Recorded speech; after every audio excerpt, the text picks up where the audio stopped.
It's definitely frustrating to see, it was a great service that, at least in my experience, it seemed like a lot of people were using, and it was really a valued part of, the community.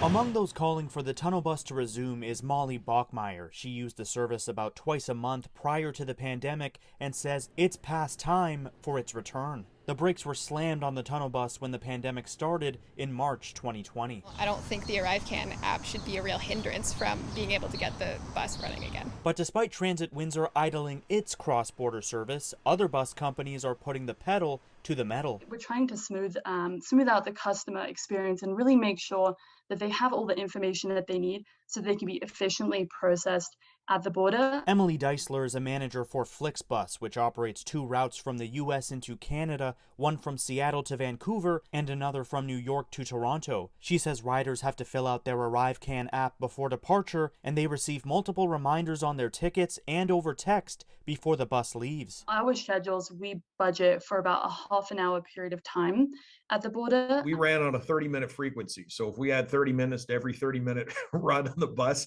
that bus would never be on schedule. According to Transit Windsor's executive director Tyson Craig, one of the main challenges is the cost. He says pre-pandemic, the tunnel bus only made up 2% of the service's overall ridership, and financially, it makes little sense to bring it back, even at a reduced capacity or just for special events. We were running 252 trips a week across the border when the tunnel bus was operating prior to early 2020.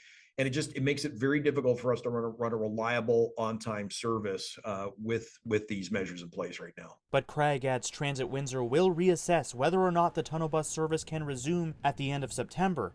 Sanjay, Maru, CTV News.